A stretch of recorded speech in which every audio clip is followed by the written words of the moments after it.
Alright, in this video we're going to talk about the macromolecules that are used in life. All living things use these four classifications of chemicals. These four, I guess a better word would be categories of chemicals to create their cells. Alright, now cells we've already seen have membranes, they have little structures in them like ribosomes and other things that are made out of proteins. And then they also have nucleic acids, which are your DNA. We're going to talk about all of these things, plus carbohydrates, which are the fuel for running your cell. So if you think first, we look here at carbohydrates. This is what more or less is what powers your cell. I'm going to explain how they're used. Proteins make up the structure and of your cell. They do the work. They're the little motors and machines inside your cell. The lipids, they make up membranes, which are kind of like the barriers, the walls, the things that give you shape, things like that in the cell, the things that are keep some things out, let other things in, that sort of thing. And then, of course, there's DNA, nucleic acids, which store information for making the proteins, which then can use the energy in the carbohydrates and build the structures with lipids. So you can think of this as the building materials for the cell, the lipids. The proteins are the things that do the work. This is the thing that powers it, and this stores information for how to make the proteins and run them, if you want to think of it that way. So keep in mind that these are the four macromolecules that are used in all living things, and this is understanding how these work together is key to understanding biology. The idea here is the cell is a little chemical factory that kind of reacts to the environment, and it changes chemically and reacts chemically to what's going on around it. Now, we also need to understand the idea of polymers and monomers. Monomers are small chemical structures, and then you take the monomers and you put them together in a sequence, in a series, like letters in a sentence, and they become polymers. So this is like single letters, characters. So you could think of the monomers as characters and the polymers as words or sentences. All right, but each of these has a slightly different function in the cell, and you need to know those functions. You should have learned this in Bio 1, but if not, we're going to review it. All right, so first of all, there are four major types, of course. Carbohydrates, they use carbon, hydrogen, oxygen. Lipids, the same. Proteins use a few more elements. Nucleic acids use slightly different ones. But you'll notice carbon and hydrogen and usually oxygen, carbon, hydrogen, oxygen, are used in all of them. Proteins need nitrogen, nucleic acids need phosphorus. So the idea here is these are the four major chemicals needed in biology inside the cell for it to operate. And of course, it's going to need to get those from the environment. It has to have methods to bring those things inside the cell. All right, now here are your structures.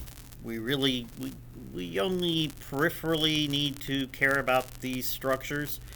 We're not as concerned here, especially since we don't have time, about the chemistry, but we do kind of want to know the structure. So I'll be talking about the structure of each of these, how they're shaped. The shape tends to be very important to how they operate. But you should know at least some examples of each of them. Of course, carbohydrates are things like glucose, fructose, lactose, cellulose. Proteins are things that do things in your body. They're enzymes. They cause chemical changes. They might be hormones. They might carry things around, like hemoglobin carries oxygen and CO2 in your body. So the thing that does all the work are the proteins. The fuel for those proteins are the carbohydrates, includes sugars and starches and things, and we'll talk about those structures. Nucleic acids store and transmit information. Those are the nucleic acids like DNA and RNA. And of course, there's lipids which create barriers. But in the real world, in the macro world, we think of them as fats, oils, and waxes. but at the cellular level, they're usually used in the form of creating barriers, like our little compartments, the organelles, or the membrane that surrounds the outside of the cell. All right, we're going to start with carbohydrates. This is probably the one that is the least discussed in this in this semester's coursework. So I'll go through them quickly. Now these are monosaccharides, individual sugars. All right, saccharide. Think of saccharide as a sugar, and so these are individual sugars, and sometimes they are long and straight. They're not circular like this one. So this is a ring structure, glucose, and this is the linear structure. When you get them in this ring structure, you can do some interesting things with them. You can go from mono, which means individual, to poly. You can link these together to make a polymer. All right, like this. And so this is when it looks like this. Now these are chemically a little different. This is glucose, and over here is fructose. But we've stuck them together with this oxygen, and now this is a disaccharide. It's a polysaccharide. It has more than one saccharide, more than one sugar. So here's one little circular sugar. Here's another little circular sugar. And we've bound them together with this oxygen here in between them, and it's a disaccharide, and we call that sucrose. Now we don't have to worry about the names here very much. You should know about glucose, but you should know that when you start making them as polymers, they become structurally stronger, and you can store energy this way. Glucose, we will find out, can be turned into ATP, which is an important molecule we'll talk about in just a second. And so what your body really wants is glucose. But for long periods of time, you can store glucose in the form of these polysaccharides, these like glucoses and fructoses and things like that, stored up in these long chains like this. This is just two, but you can store them for long term, and they have a lot more energy.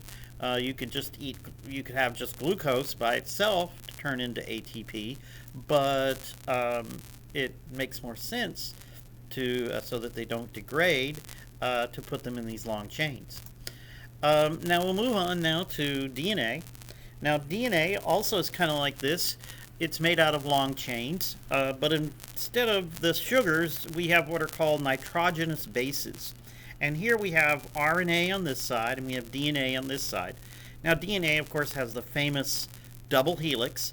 It means that there are two strands, and they're bound together here in the middle by these bases. All right, and here we have RNA, which doesn't form typically a helix like this kind of twisted staircase, spiral staircase kind of structure. Instead, it tends to be a single strand. And you can see that the four letters that we normally think of, A, G, C, and T, are here. So over here we have A, C, G, and T. That's adenine, guanine, cytosine, and thymine. Those are the bases that are used in making DNA.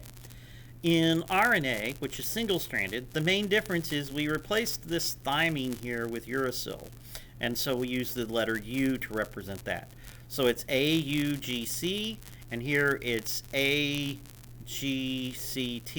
So T replaces U here, or vice versa, whichever way you want it. So they're chemically very similar. You just change the thymine for uracil in RNA, and in DNA you're going to use thymine. And when you do that, you'll get single strand, or actually RNA can be double-stranded, but it's just not a very common thing to happen. It's not as chemically favorable.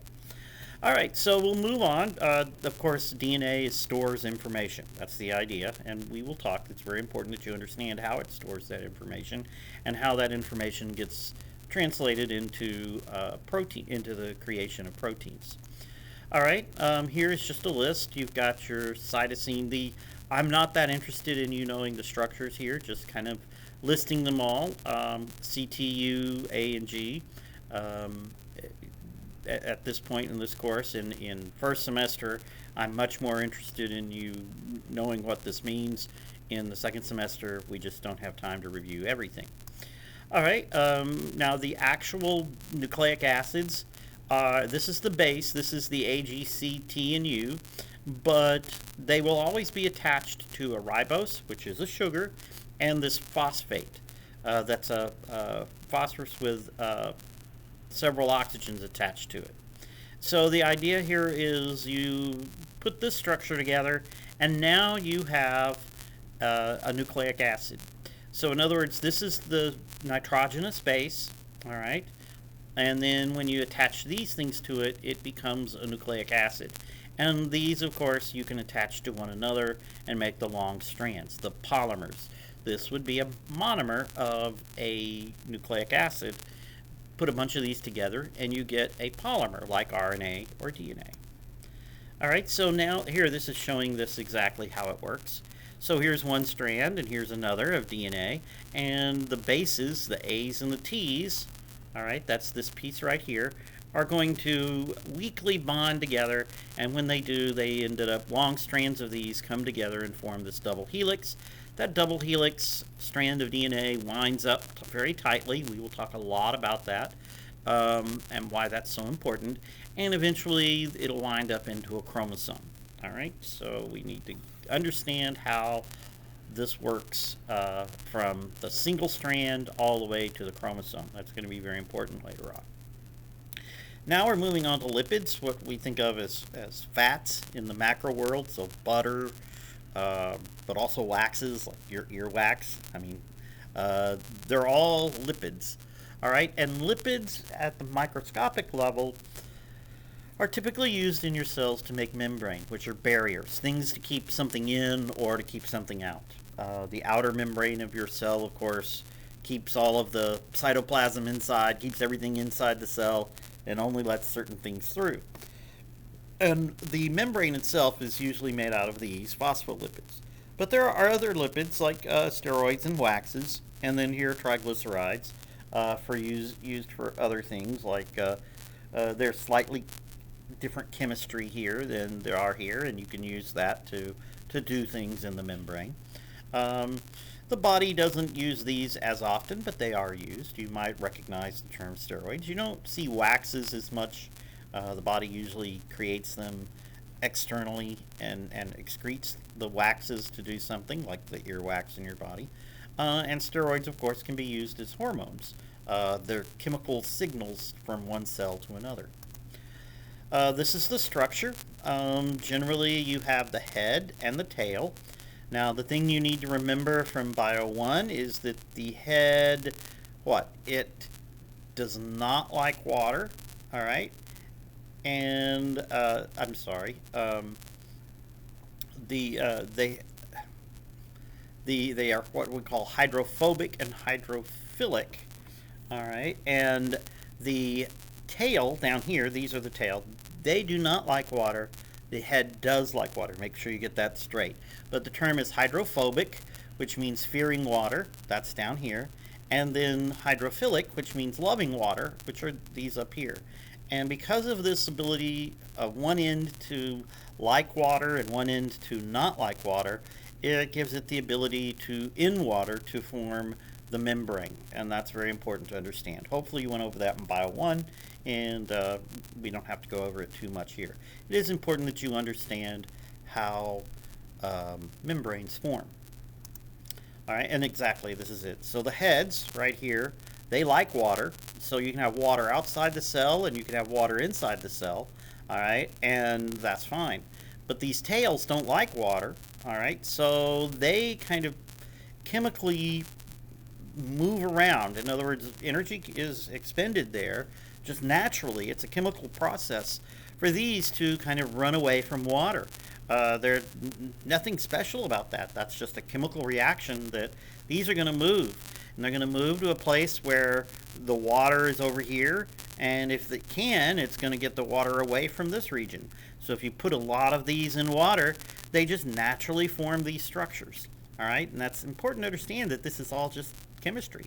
All right, and of course, if the water, most things are dissolved in water, and so if these things form something out here that's dissolved in the water, well, this barrier keeps it out because the water can't move, so the things that are dissolved in the water can't move.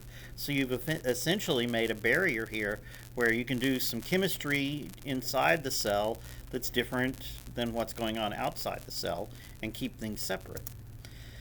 Moving on now to proteins. Proteins are made out of amino acids, and there are going to be 20 different types. In other words, instead of just A, G, C, T, and U in nucleic acids, we have a chain, all right, that is that can be very, very long, just like DNA, but you get 20 choices along the chain. So it's like having 20 letters instead of just 4 or 5 letters like in nucleic acids.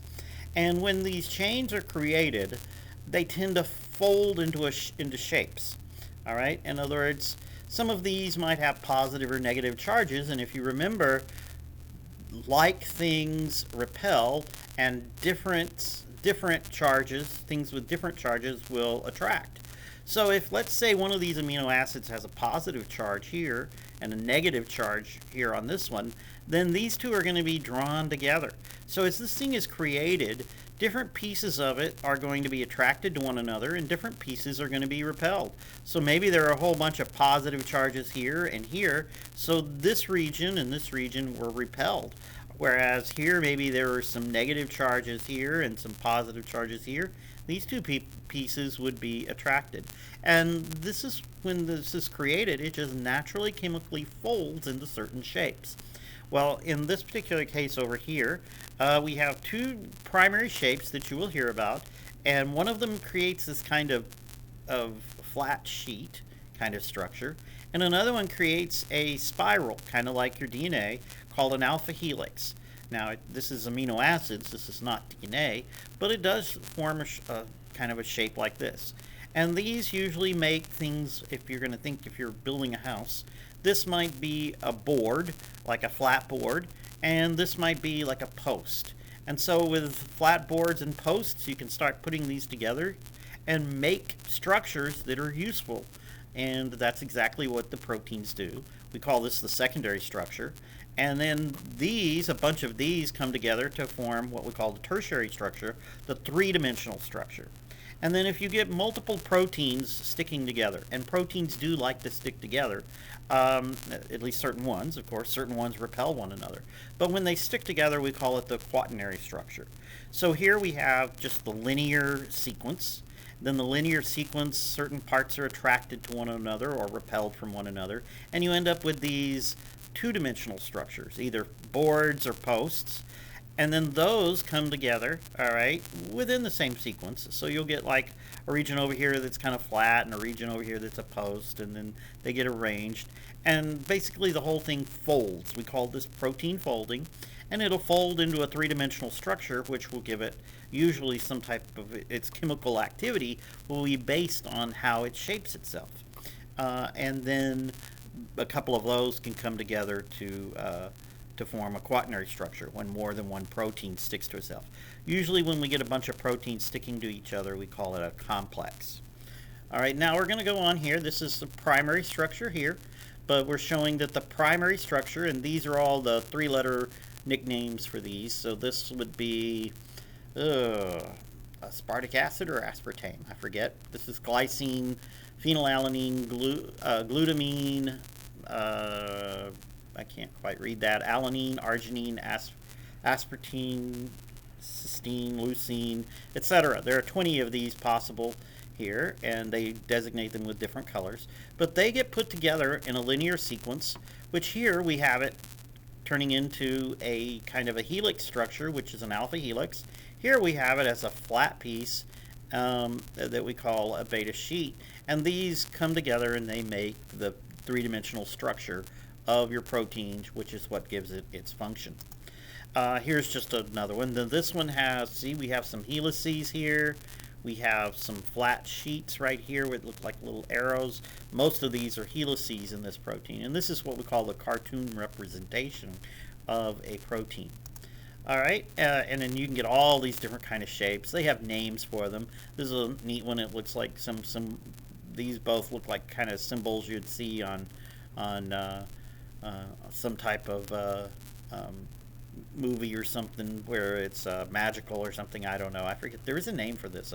It's not a torus. It's a I've forgotten the name of this shape. It's kind of a knot. Here's a different type of knot. All right. So each of these, though, they form these little structures, and that gives them the properties that they're going to have inside the cell. So the chemical properties are determined often by the shape. Now also realize that proteins can be stuck inside the membrane.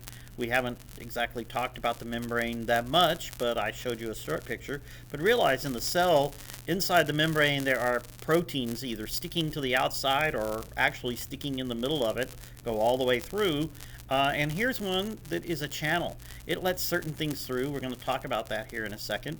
But here, this is like an opening, so think of it this way. Duplicate this again over this way, and you realize that's going to create a little hole here for something to pass through.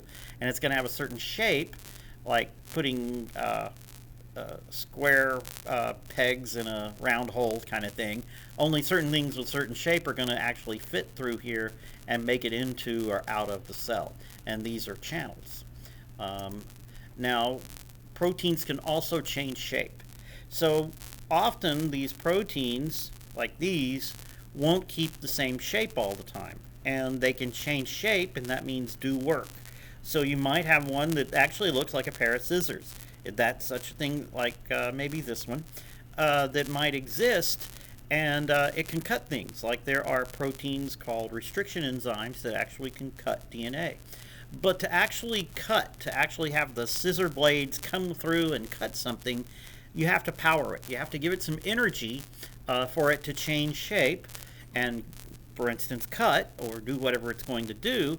And to do that, you convert ATP to ADP. ATP stands for adenosine triphosphate, and there are 3 of these little phosphates on this chemical. And this chemical is everywhere in your body, in your cells, and it's used by the proteins to change shape. It's what gasoline is to a car, ATP is to your cell. That's important. You need to read that. Remember that. And what happens is whenever ATP comes into chemical contact with one of the proteins, one of these P's, these phosphate groups, is torn off. So here you can see it when it's ADP, adenosine diphosphate. That means 2. And then this P got ripped off. But when you rip this off, you rip this P off, and you become ADP, releases energy. All right, and that energy is transferred to the protein, and the protein can change shape, at least for a short period of time. Sometimes it's a permanent shape change, sometimes it's only temporary.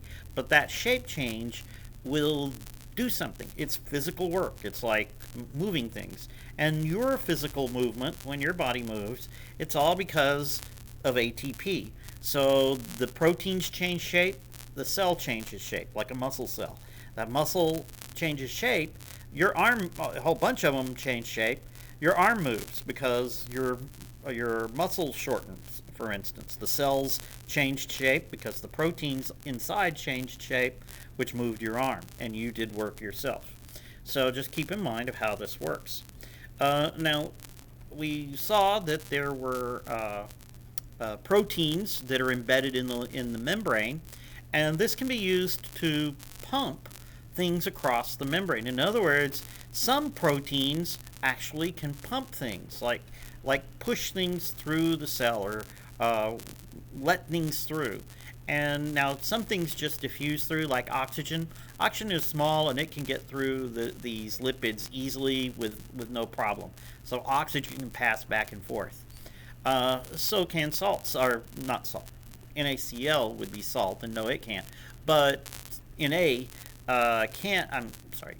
sodium can be passed through with just a protein. See, this is a protein that's letting the salt, it's not salt, it has to have the chloride on it to be salt, but sodium to pass through here. But notice there's no shape change here, at least initially, due to ATP. The shape change here actually occurs without the ATP, so we call this passive transport. Same with glucose. Glucose can pass through if there's a protein here that will let glucose pass through. But some things need power. Some things have to be powered. We call that active transport. And active transport requires the presence of ATP to be turned into ADP plus PI, which is the P that got ripped off. And when it does, it provides energy for the shape change, and that will actually cause these proteins here to change shape and to pump things back and forth across the cell. So active transport requires energy, which in the form of ATP, all right, or a fuel in the form of ATP, which is converted to ADP. And then some do not require energy, all right, and then some things just moving back and forth without the use of proteins. So we keep going. Just wanted to show you that these little pumps or pores that we're looking at here, this is what they look like. There are actually several proteins. So each color is a different protein that sticks together. All right, so I told you that these proteins stick to one another. And in this particular case, we're looking down on it, as in we're looking down from above, like we're looking up here, down onto this. And you can see here, the pump or the pore is open, and here it is closed. And what opens and closes it? Well, it's ATP, so ATP might, or potentially ATP. Some of them don't require, remember there's passive transport, which doesn't require ATP, and active that does. So assuming that this is active, ATP is present, this thing is going to open up and let something through. Without the ATP, it closes up like this. All right, and of course these are the same proteins, it's just they're shaped different. And the ATP causes that shape difference to open and close these pores. All right, these are going to be in the membrane. Here, now the other thing is, well, how does it tell what to let through and what not? Well, that also has to do with the specific amino acids. Those 20 amino acids that make up these proteins have different chemical properties. I mentioned things like positive and negative and things like that. But the shape here and the chemical properties, especially here at these tips, all right, are going to only allow certain things to get through. Certain chemicals can get through this, certain ones cannot. So here it's sort of closed maybe, and when you open it up, something can, but the chemistry here in this region is going to determine what can and cannot get through this passage. And that's what we're showing. We're showing there's the idea of these things changing shape being the only thing that determines whether or not something can get through or not. And that is not the case. Also, the chemistry that is in this region might also affect what can and cannot get through. Some things get through, and this is chemically, it's kind of like the water and the membrane. There are parts of a lipid that reject water. Well, there are chemicals that will not get near some of these things, whereas there are other chemicals that will be attracted to these particular amino acids that might be right here on the tip. So just keep that in mind, that the chemistry involved here and the shape are important. All right, and we're done with this one.